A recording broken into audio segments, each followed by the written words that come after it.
J'ai acheté un nouveau micro, je vais pouvoir faire de l'ASMR. I'm feeling high. Yo, salut tout le monde, j'espère que vous allez bien. Aujourd'hui je suis trop contente de vous retrouver pour la vidéo tant attendue de 2018.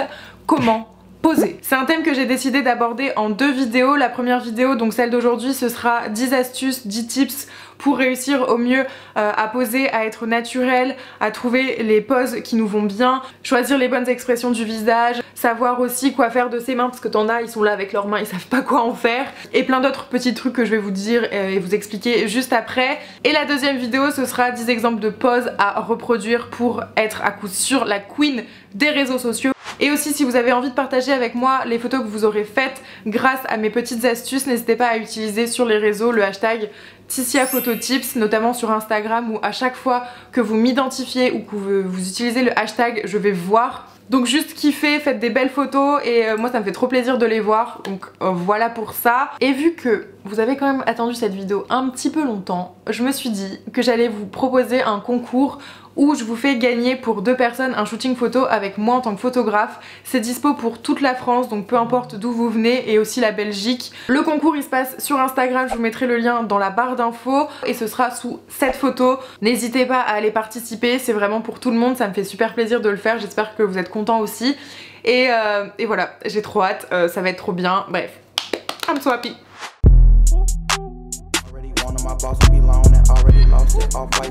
Avoir un shooting photo, et surtout si vous n'avez pas l'habitude, il y a quelques petits trucs qui pourront vous aider. Notamment, la première chose, c'est de prendre des affaires qui sont confortables, une tenue dans laquelle vous vous sentez à l'aise et qui vous mettent en valeur, parce qu'un vêtement ça peut vous inspirer des poses et ça peut aussi complètement vous bloquer si vous n'êtes pas à l'aise. Donc autant que ce soit dans une tenue dans laquelle vous vous sentez bien, dans laquelle vous êtes confiant et dans laquelle vous êtes beau, comme ça après ce sera beaucoup plus facile lors du shooting.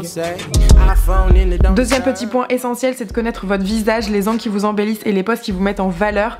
Pour ça, il n'y a rien de plus simple, prenez un miroir, que ce soit celui de votre salle de bain ou celui de votre salon, et exercez-vous devant. Regardez si vous préférez le côté gauche ou le côté droit de votre visage. Par exemple, moi je sais que c'est le côté droit parce que je mets tout le temps ma mèche derrière l'oreille à ce niveau-là, et donc je trouve que c'est plus joli. Sinon du côté gauche, on voit pas mon visage parce que mes cheveux le cachent, donc c'est pas le top. Du coup moi c'est le droit, à vous après de voir lequel vous préférez. Regardez aussi les poses qui vous mettent le plus en valeur, c'est-à-dire si vous pivotez un petit peu la tête, à gauche, à droite, si vous mettez de profil, est-ce que vous aimez votre profil ou pas, est-ce que vous aimez votre nez ou pas, etc. etc. Comme ça après vous connaissez les poses qui vous réussissent et qui feront à coup sûr une belle photo. Troisième conseil, vous essayez seul chez vous. Si vous n'êtes pas trop confiant, mettez un son que vous aimez bien, qui vous enjaille, et vraiment défoulez-vous. Mettez votre appareil photo en mode déclencheur et faites plein de photos. Comme ça vous allez déjà vous décoincer un petit peu. Ensuite vous allez pouvoir créer inconsciemment des nouvelles poses parce que vous serez dans le délire de la musique. Donc je vous conseille la musique. De toute façon dans tous les shootings il faut de la musique. Bon après s'il faut être trop sérieux et que t'es là en train de bouger c'est pas le top, mais voilà, sinon faites ça et exercez-vous chez vous, le ridicule ne tue pas. Maintenant je vais vous parler des positions et des postures à adopter pour une séance photo. C'est super important avant, si vous êtes stressé, de vous relaxer, de vous décontracter. Par exemple vous pouvez faire quelques étirements, vous pouvez aussi très bien vous masser pour vous décrisper un petit peu le visage. Vous pouvez aussi faire des grimaces, donc vous avez l'air ridicule, mais honnêtement ça marche super bien. C'est aussi super important de se tenir bien droite, de montrer qu'on est fier. Si vous n'arrivez pas forcément à vous tenir droit parce que par habitude vous êtes un petit peu recroquevillé, n'hésitez pas à porter des talons. Il faut penser aussi à toujours décoller vos bras de votre corps, déjà parce que ça va l'affiner, il va être plus joli, et après avec la position de vos bras vous jouez avec les angles pour une meilleure composition. Parfois quand on n'a pas envie de faire des photos, on a tendance à se mettre un petit peu en arrière. Là il faut faire tout l'inverse, il faut vraiment pivoter le bassin vers l'arrière et les épaules légèrement vers l'avant. Votre corps va créer un S naturellement et ça fera plus joli, plus esthétique pour votre photo. Attention aussi au double menton, là ça se voit pas trop, mais généralement j'ai des photos qui sont ratées parce qu'on voit mon double menton et que je trouve pas forcément ça super flatteur. Donc pensez bien à lever la tête, à lever le menton, ne regardez pas le sol. Il a rien à vous dire, donc voilà. Pour vos poses avec les mains, n'écrasez pas votre visage, soyez assez léger dans vos mouvements parce que sinon ça va pas être joli, donc il faut y aller vraiment tout en douceur. Réussir ces photos, là on est vraiment pendant le shoot où il faut pas se rater, où il faut savoir se mettre en valeur, et pour ça il y a encore quelques petits trucs à connaître. La première chose ce serait de varier les poses et de faire beaucoup de photos pour ne pas se rater et avoir à coup sûr une photo réussie, et encore mieux s'il y en a plusieurs. Par exemple pendant cette séance on a fait ces photos là.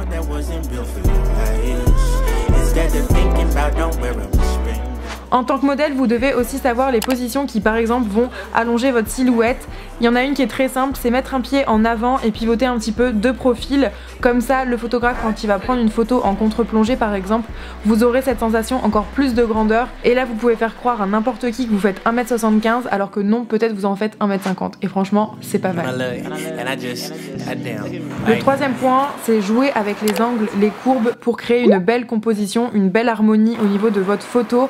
Vraiment, les photos où les gens ils sont tout droits, c'est pas très joli, ça n'a pas trop d'intérêt je trouve.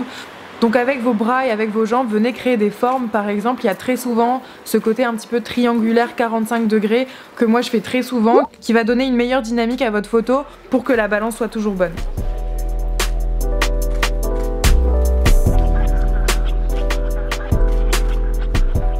Le quatrième et dernier point de cette catégorie, c'est de faire des marchés qui vont permettre de donner du mouvement à vos photos et plus de dynamique. C'est une des poses très simples que moi j'adore faire régulièrement pour mes photos, pour Instagram, etc. Et que d'ailleurs vous reverrez dans la prochaine vidéo sur les poses où je vous montrerai vraiment 10 poses exactes à reproduire. Utilisez des accessoires. Si vous n'êtes pas très à l'aise au début, c'est quelque chose qui va beaucoup vous aider. Prenez une paire de lunettes, un appareil photo là comme moi, un sac, n'importe quoi, quelque chose qui va vous permettre de créer une situation. Les accessoires ça aide vraiment beaucoup et en plus de ça, ça donne aussi un côté plus mode, plus lifestyle, donc c'est très cool. Le jeu d'acteur. Quand vous faites des photos, c'est super important de rentrer dans un personnage et comprendre le mood du shoot, que ce soit vous qui ayez choisi de faire ces photos ou que ce soit pour un photographe. Il faut que vous réussissiez à faire transparaître l'idée du shooting. Là par exemple avec Ben, je voulais des photos assez douces, assez nude, avec une expression un peu angélique. Du coup en amont du shoot, je l'ai prévenu, je lui ai donné ces termes pour qu'il comprenne ce que je voulais transparaître. Et en plus de ça, vous pouvez créer un mood board. Un mood board, c'est une planche sur laquelle il y a des photos d'inspiration pour les poses, des photos d'inspiration pour l'ambiance, des photos d'inspiration pour le make-up, des mots-clés, avec toutes vos idées. Pinterest, pour ça, c'est une très bonne source d'inspiration, bien mieux que Google Images, donc n'hésitez pas à aller voir si vous connaissez pas, c'est vraiment super bien. En parlant d'inspiration, ça peut arriver d'être à court d'idées. Alors moi, ce que je fais par exemple, c'est que sur Instagram, j'enregistre dans un album des poses que je vois sur mon feed et qui me plaisent. Comme ça, si j'ai plus d'inspiration, hop, je vais directement dessus et je reproduis pendant ma séance photo. Demandez à voir les photos. Je sais que certains photographes n'aiment pas ça, mais quand c'est un modèle qui est débutant ou un photographe même qui est débutant, je pense que c'est important de mettre en confiance le modèle et de lui montrer que ses positions sont bien, ou au contraire, si elles sont pas bien, lui expliquer pourquoi. Et pour ça, rien de tel que de montrer les photos directement à la personne. Et même encore moi aujourd'hui, et je pense plein d'autres personnes aiment voir le résultat, voir si sur la photo on se trouve belle ou s'il faut changer quelque chose. Donc je pense que c'est important de laisser voir un petit aperçu à chaque fois des photos au modèle. Échangez vos idées. La pire chose en shoot, c'est quand il n'y a pas de dialogue, quand le photographe et le modèle sont mal à l'aise parce que il se passe rien. Donc n'hésitez pas à échanger vos idées pour amener toujours de la nouveauté.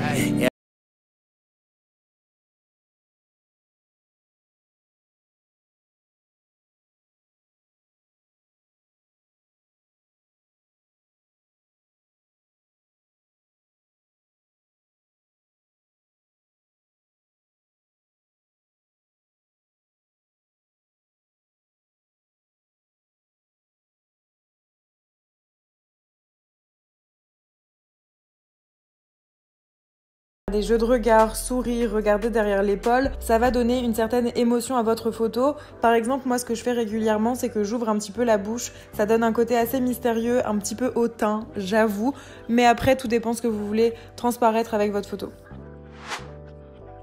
Et le dernier tip, ce serait de se challenger, une pose égale une photo, c'est-à-dire à chaque déclenchement, vous devez faire une pose différente.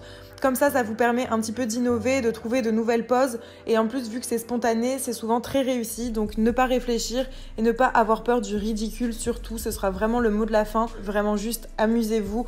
On s'en fout de ce que pensent les autres. Voilà. Et voilà, cette vidéo est terminée. J'espère vraiment que ça vous a plu. N'hésitez pas à le montrer si c'est le cas. Mettez des petits pouces en l'air, des commentaires. Me dire ce que vous avez aimé, moins aimé, ce que je vous ai peut-être appris. Abonnez-vous aussi à mon compte Instagram puisque j'espère avoir les 100K très bientôt. Avant 2019, ce serait vraiment trop bien. Je compte vraiment sur vous pour le faire après cette vidéo si c'est pas encore le cas. Je vous laisse, je vous dis à très bientôt. Bye. C'est numéro 1, Laetitia. Pour Puma. Action. Bientôt dans les bacs, le single de Titi. Vers l'avenir qui t'attend. détendre après une séance. Elle va craquer son pantalon pour la 3e fois. Mais on pourrait jamais les mettre, on ferait défoncer. Merde. Vous voyez là, il pense que je le prends en photo, mais je le filme.